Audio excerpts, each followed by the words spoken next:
So, welcome back to our Audimax.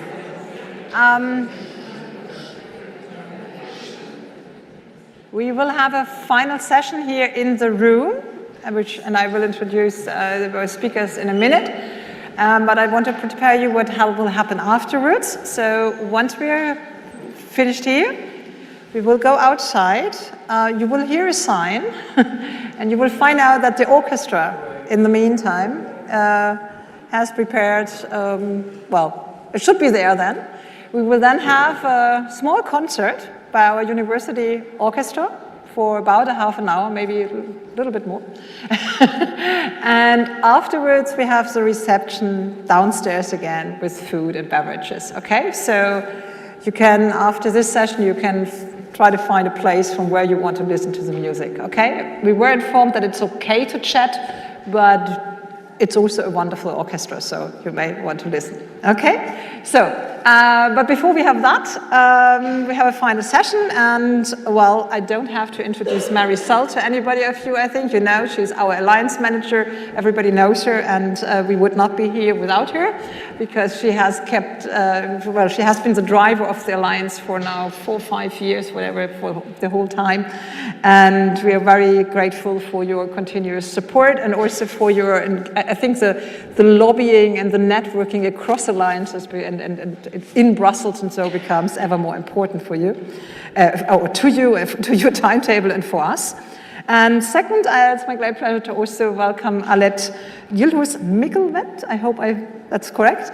She's the Deputy Director General for the Division of Research and Innovation of the University of Bergen. So in a way, we have our oldest partner here and our youngest partner represented on this panel. And now the floor is yours. I'm very curious for what you're going to present.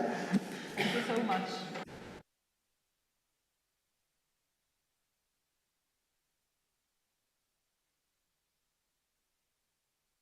Absolute pleasure to take part in the conference today. You have heard my name, and I come from the University of Bergen, and we are the latest partner in the CHARM EU Alliance. We would first like to thank you, our partners in CHARM EU, for giving us such an inclusive and positive welcome. We really look forward to the collaboration for the years to come. Can collaborate our sustainability, digital transformation, innovative methods for food supply, etc. And how can CBL as a tool for universities and stakeholders? In order to implement challenge-based learning, we need more networking events, more meets up, in order to build a feeling of a community. Also, we cannot forget about funding and to create a digital space where the different stakeholders can communicate with the universities. We also had this table that had a question about setting common transdisciplinary research agendas to foster research impact. The conclusion was that building common transdisciplinary research agendas is a difficult task. Also, when several universities are involved with diverse researchers.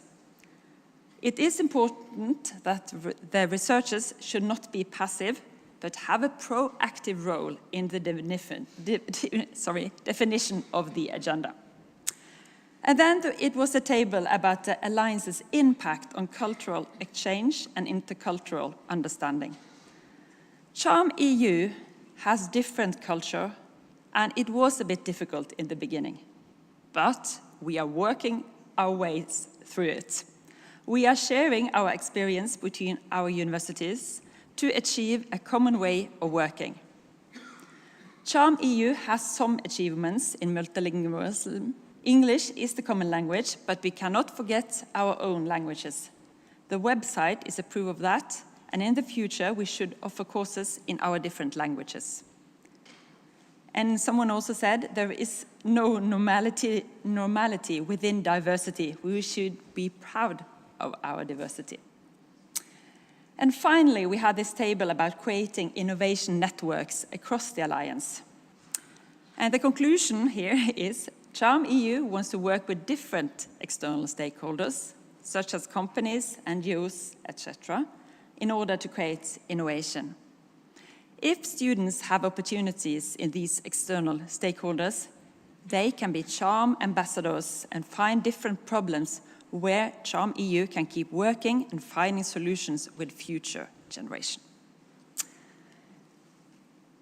So now you can think about that. And I'll continue here.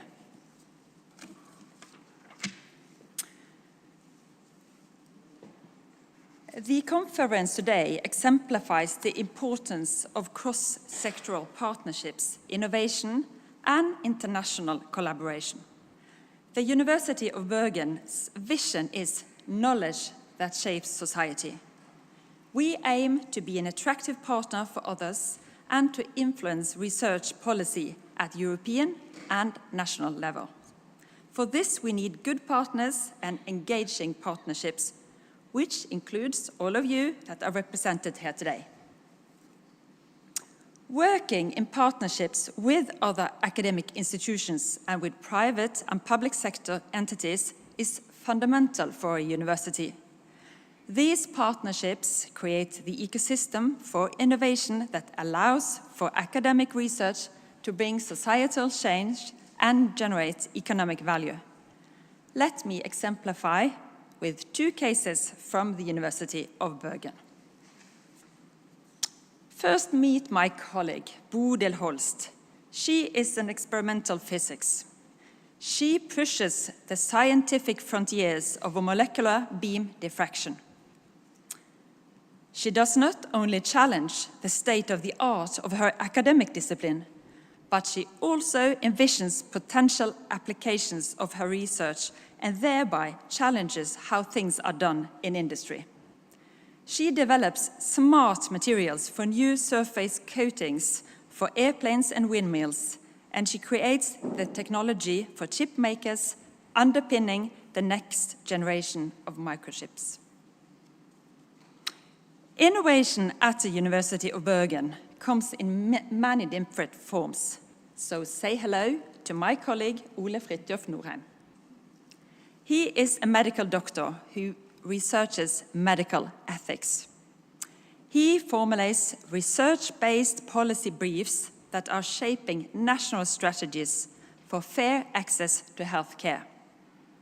He partners with the World Health Organization and the Bill and Melinda Gates Foundation, and he offers services as Lancet Commissioner. By affecting global health policy, Dr. Norheim's work touches the lives of millions of people around the globe. He works through governmental and non-governmental organizations to affect societies both at the population level and at the level of individual. From the Norwegian hospital technician who was among the first to receive the COVID-19 vaccine to keep the health care system intact during the peak of the pandemic, and to the Ethiopian mother who gained access to medical facilities during pregnancy complications. Dr. Holst's example demonstrates the value of such internal and external initiatives and how we work to create the university of the future and reconcile humanity with the planet. She made good use of the university's internal idea verification program, and she worked hand in hand with the technology transfer office that helped her spin off her own company. She also received generous support from the EU system through the European Innovation Council. In addition to funding, EIC offered technology to market training and access to European venture capital. With her co-founder located in Spain and with local and European investors backing her startup, Dr. Holst embodies the positive synergy that arises when systematic work of innovation capacity building is coupled with a larger European innovation ecosystem. A story that echoes many of the examples we have heard today. Europe is facing many challenges. Climate change, social injustice, political instability, and the dramatic events of recent years make the clear importance of close ties within Europe. The value of cooperative alliances becomes even greater, and together we must protect such important values as academic freedom and autonomy. The university alliances must work together to bring forward initiatives that strengthen strategic partnerships across Europe and between institutions for research and higher education. This way, we can ensure that we share our knowledge and experiences so that we all can improve and contribute to solutions, something that today's discussions bear witness of. Thank you all for inspiring contributions today, and we look forward to working together in the future. Thank you.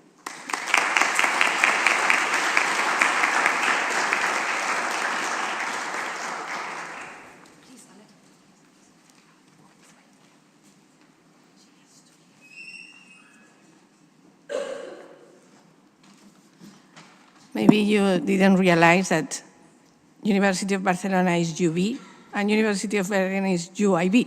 Okay, so it's another coincidence. So we are here, a long day.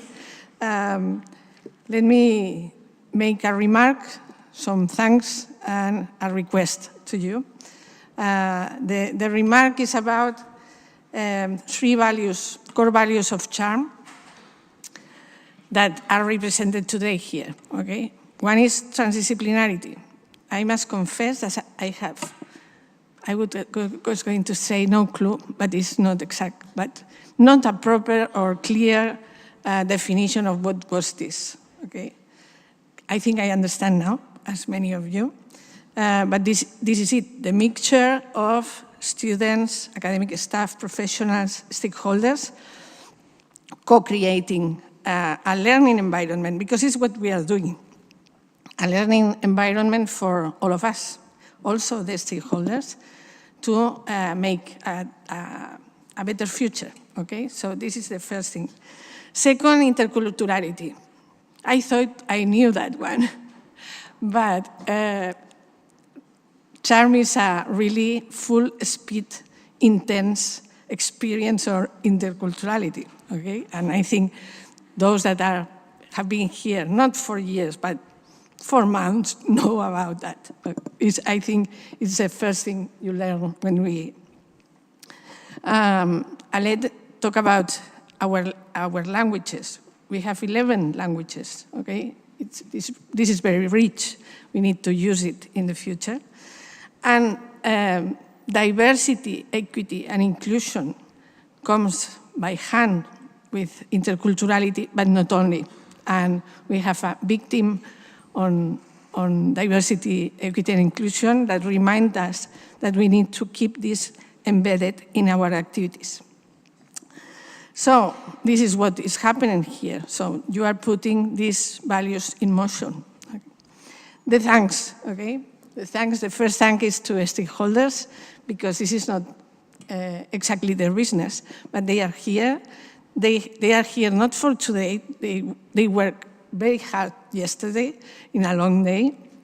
So we are very thankful, because we are not going to have full impact without you. I think it was something that was said this morning. Second thanks is for the students, okay, that are also part of this. They are going to constitute the Student Council tomorrow. So we have high expectations on you, I must say. Not on the Student Council only, but you are the present and the future. So we hope that you help us to co-create this. I also want to thank the other alliances. One of the many incredible things of what we are doing in this initiative is the close collaboration between the alliances. Now 50 alliances, okay? And the demonstration is that always that we ask people to come, and they connect. And this year has been CIU, Elisa, and EC2U, but other years are other alliances. This is a gift for us, because it allows us to benchmark and to adapt and learn something from the others. Other thankful is to the Charm family. And let me say Charm family because Charm community doesn't describe what we have. I mean, we are not exactly a family, but the intense work that you are doing in weekly basis, because this is what makes this different. The other alliances sometimes don't have so close contact, but you are working so hard in weekly basis. So thank you for that. And it's not the last, not the least, okay? To Julius Maximilian University of Würzburg, because you know that Charm is challenging externally, but also internally. And we put a big challenge on the university because I think it's the more complex event that we have organized. We started with the annual conference, but then we wanted to come here to have the spring tour, and then some other work packages spontaneously decided to meet, and then we said, why don't we constitute the student council there? So this has been a nightmare for you, but I think it's more than well achieved. Thank you very much for your effort. And before the last thanks, I will make the request. All of you are ambassadors of Charm. No one better than you can explain to others and help us to engage the others, because the students speak the language of students, the stakeholders speak the language of stakeholders, and it's not so easy that the people that has been here for some years have the best way to communicate. You are the best ones on this, so we will need you in the future too. And this is last and least is the real heroes of this conference. So let me mention them by name. So I think first in the top are Martin and Blanca, and I want you to be here, to come here, and I will follow,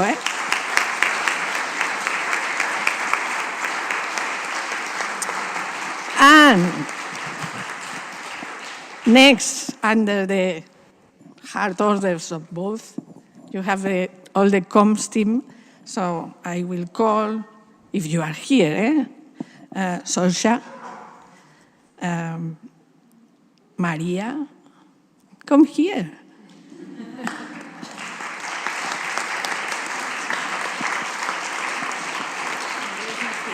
Maria is not here, sorry.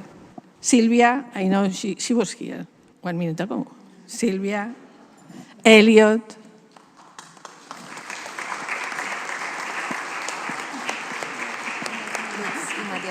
Matthias, that is up there. Matthias, no, I see you, but they don't see you. Just say hello. Lutz, that is there also.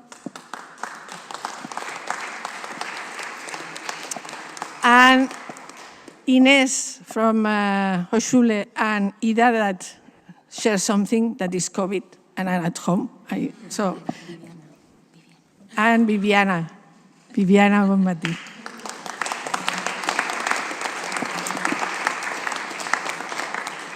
We have been working, okay, but they have been doing double job, okay? They have been trying to listen and trying to make the photographs, the posts, and all the technical issues. So I want to thank you also to the organizing committee that has been working on that. So big applause for all of them.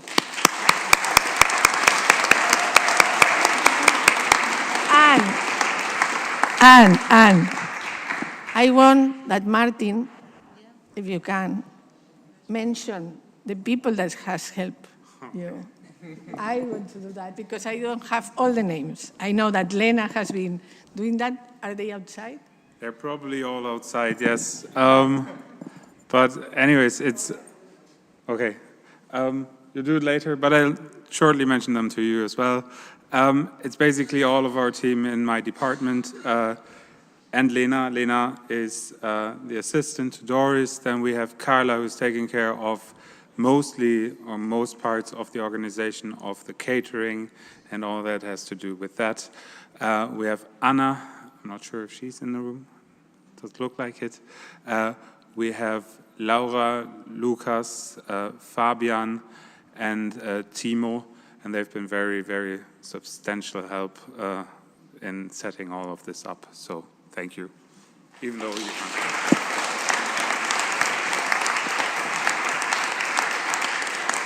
So as you see, a very big teamwork. That is what we know better how to do. Thank you very much for the day. Wait. I always forget something that people put on top of what I am doing. We want to use the opportunity to present you the re-style logo, not new one, okay? So we are start to use it as soon as we present it officially, so you need to, I have not the logo with me. It has been a funny discussion about yellow yes, yellow not, too much curve, too less. Yes.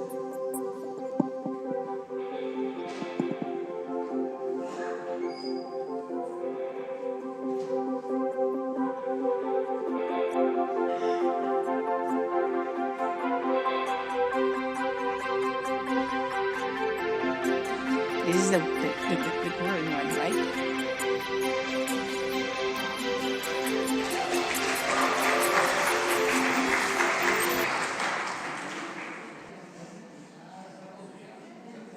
So, you have you are the first one to see that, okay?